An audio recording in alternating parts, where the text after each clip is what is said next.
इस एपिसोड को आज पूरे 100 एपिसोड आज जो हो रहे हैं, ये 100वां एपिसोड है हमारा। आज मनोज कुमार जी का निधन हो गया 87 साल की उम्र में। और ऊर्जा उत्पादन में इंदौर ने रिकॉर्ड बना लिया, 100 मेगावाट बिजली पैदा कर रहे हैं हम लोग, और पूरे मध्य प्रदेश में हम नंबर 1 पर आ गए हैं। ये हमारी स्थिति है। किसी जमाने में इंदौर के अलग अलग क्षेत्रों में बड़े बड़े राजनेता और बड़े बड़े सामाजिक कार्यकर्ता जो है अलग अलग क्षेत्रों में होटलों पर बैठा करते थे और शहर भर को लेकर चिंतन मनन किया करते थे। धीरे धीरे ये परंपराएं खत्म हो गई, होटलें खत्म होते जा रहे हैं। आप जो दौर बता रहे हैं वो होटले का वो दौर बता रहे हैं जहाँ पर शहर के दिग्गज लोग बैठा करते थे, आपस में चर्चा करते थे। तो एकलव्य जी को भी 4 नंबर के और क्षेत्रों में भी इसको लाना चाहिए, इसको एक ही क्षेत्र में बांध के रखना नहीं चाहिए। ये एक बेहतर कार्यक्रम है।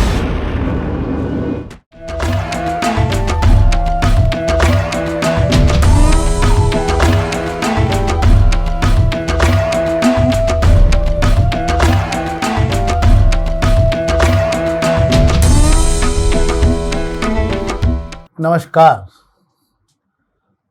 दोपहर न्यूज़ के इस विशेष कार्यक्रम में, मतलब आज की अखबारों की चर्चा चाय के साथ में आपका स्वागत है। आज हमारे लिए उपलब्धि भी है और आप लोगों के प्यार स्नेह का धन्यवाद भी है कि इस एपिसोड को आज पूरे 100 एपिसोड आज जो हो रहे हैं, ये 100वां एपिसोड है हमारा।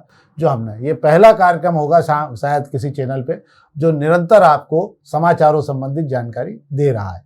हम इस पर बाद में चर्चा करेंगे। हम पहले खबरों पर ही चर्चा करना चाहते हैं। आज मनोज कुमार जी का निधन हो गया 87 साल की उम्र में।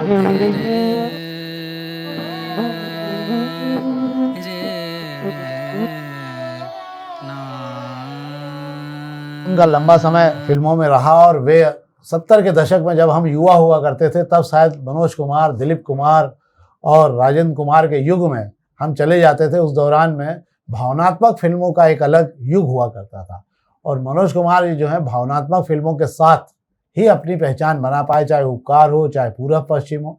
इसीलिए वो राष्ट्रवादी फिल्मों के लिए भारत कुमार के नाम से भी जाने गए। आज उनका निधन हो गया 87 साल की उम्र में। हम इस कार्यक्रम के अंतर्गत उनको अपनी ओर से श्रद्धांजलि देते हैं। ईश्वर उन्हें अपने चरणों में स्थान दे। ये तो था पहला कार्यक्रम जो आज हम आपको बात कर रहे हैं। अब हम सीधे खबरों पे बात करते हैं। शेखर जी शुरू करें अपन जी। तो हम सीधे आज खबरों पे ही बात करते हैं। खबरों पे आज हम दोपहर की बात सबसे पहले करते हैं। आज दोपहर की खबरों में पहले बात कर लेते हैं। तो पहले पेज की खबरों की बात कर लेता हूँ। अमेरिका का शेयर बाजार बहुत बुरी तरह हिल गया। 2 खरब डॉलर निवेशकों के स्वाहा हो गए हैं ट्रंप की टैरिफ नीति के कारण। हालांकि अभी भी वो ये कह रहे हैं कि आने वाले समय में अमेरिका को बहुत लाभ होगा इस टैरिफ से, पर पूरी दुनिया भर में उनका बहुत जबरदस्त विरोध प्रारंभ हो गया है। इधर वियतनाम ने जरूर अमेरिका से कहा कि हम 0% टैरिफ लगाने को तैयार है, मतलब आप जो भी भेजोगे उस पर कोई टैक्स नहीं लेंगे। आप तो हमारे लिए क्या करना चाहते हो ये बता दो। मतलब कुछ देश ऐसे हैं जो अमेरिका पे आश्रित है, उन्होंने घुटने टेकना शुरू कर दिए। भारत में भी कोई तैयारी नहीं की गई है। भारत केवल अभी हाल बातचीत का ही दौर बना के कोशिश कर रहा है कि 27% जो टैरिफ लगा है उसमें क्या कम हो सकता है, और जब तक मुझे ऐसा लगता है बहुत देर हो चुकी रहेगी। एक CMI ने आंकड़े जारी किए हैं। CMI क्या है? ये centre for monitoring Indian economy.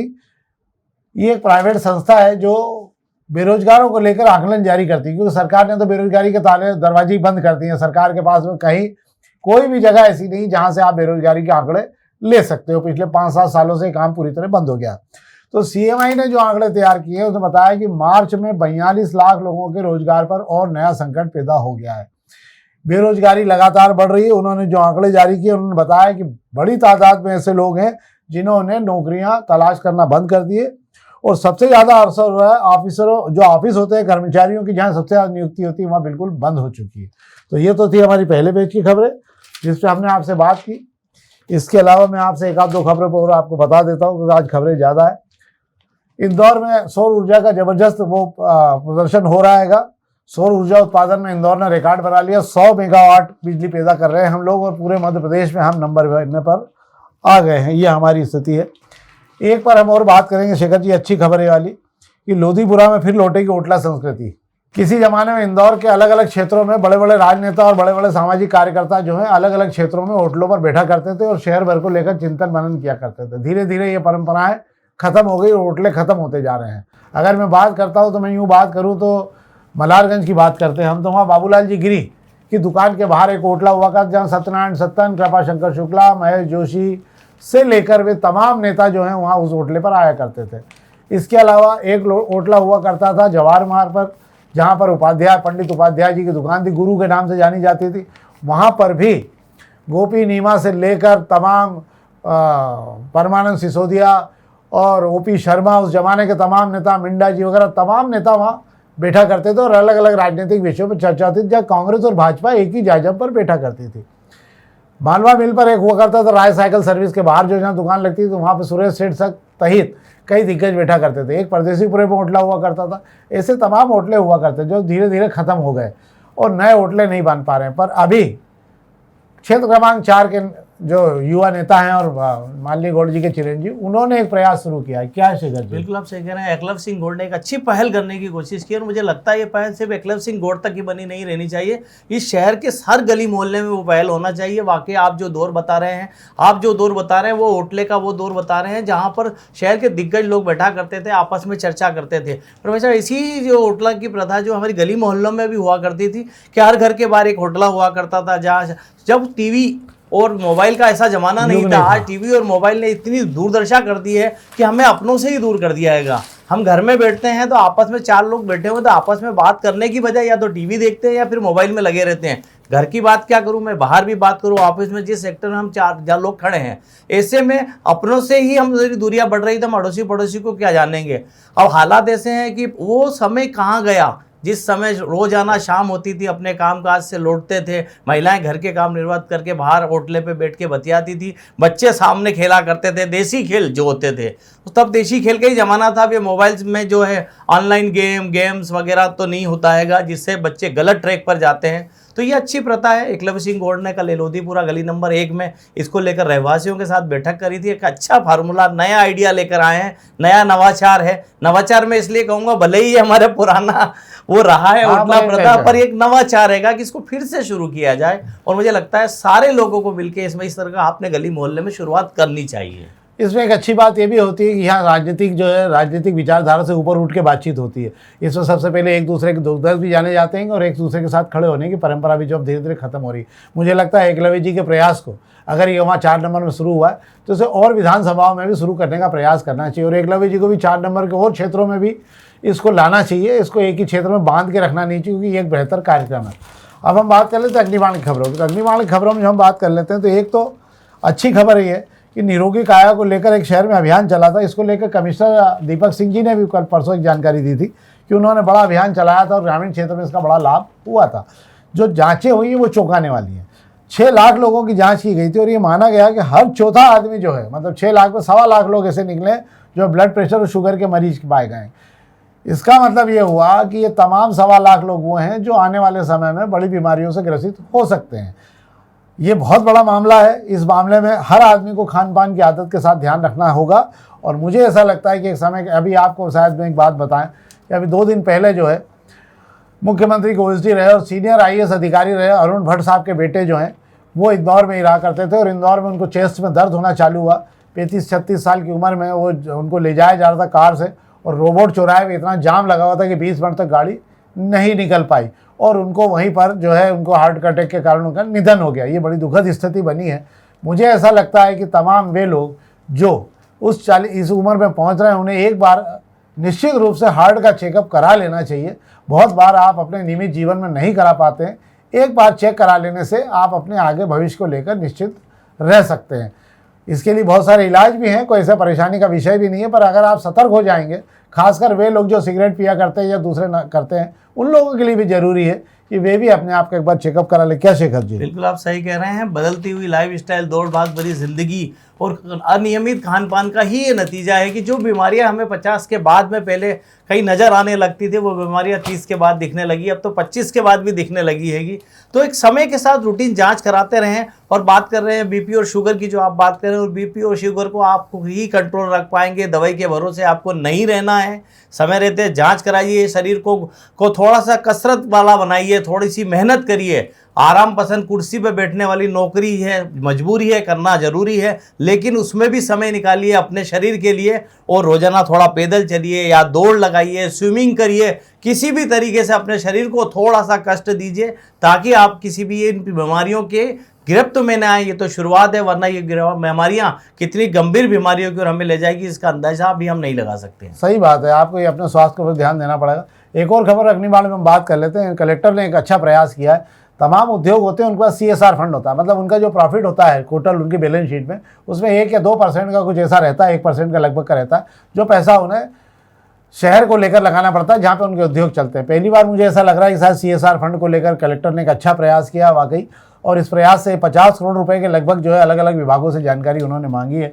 इसका सबसे बड़ा फायदा होगा कि कुछ रोगियों के आशियाने बनेंगे और 62 से स्कूलों को भवनों का निर्माण हो सकेगा। अच्छा प्रयास है सरकार का, प्रशासन का और कलेक्टर का, बधाई दी जानी चाहिए। क्या शेखर जी? बिल्कुल आप सही कह रहे हैं। शहर के उद्योगपति जिस शहर में रहकर अपना व्यापार कर रहे हैं, वहाँ से मुनाफा कमा रहे हैं, वे अपने CSR कंपनी सोशल रिस्पॉन्सिबिलिटी जिसे कहा जाता है, उसका अपनी कमाई का 2% जो है वे देने को तैयार रहते हैं और खर्च करना भी चाहते हैं। क्योंकि कलेक्टर साहब ने अब मुहिम चलाई है, उद्योगों की सूची बनाई जा रही है और उनसे पैसा लेकर वहाँ लगाया जाएगा या उनसे पैसा वहाँ खर्च कराया जाएगा जहाँ उसकी असल में ज़रूरत है। स्कूल सुधारे जाएंगे, शिक्षा बेहतर होगी, कुष्ठ रोगियों के लिए नया आशियाना बनेगा। बहुत अच्छी पहल है और मुझे लगता है उद्योगपतियों को भी इसमें आगे आके कलेक्टर की मदद करनी चाहिए।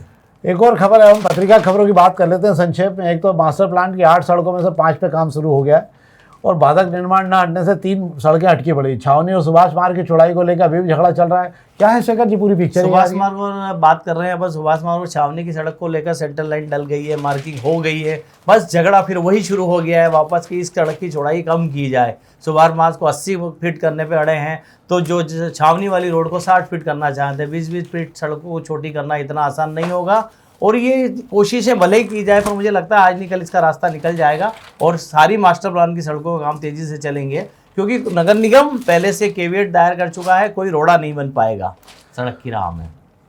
चलिए अब हम प्रभात किरण की खबरों की बात कर लेते हैं। प्रभात किरण में खबरें वही हैं जो सब अखबारों में खबरें लगभग आज कॉमन खबरें हैं, क्योंकि नगर निगम के बजट पर आज बहस जारी है तो वो भी है।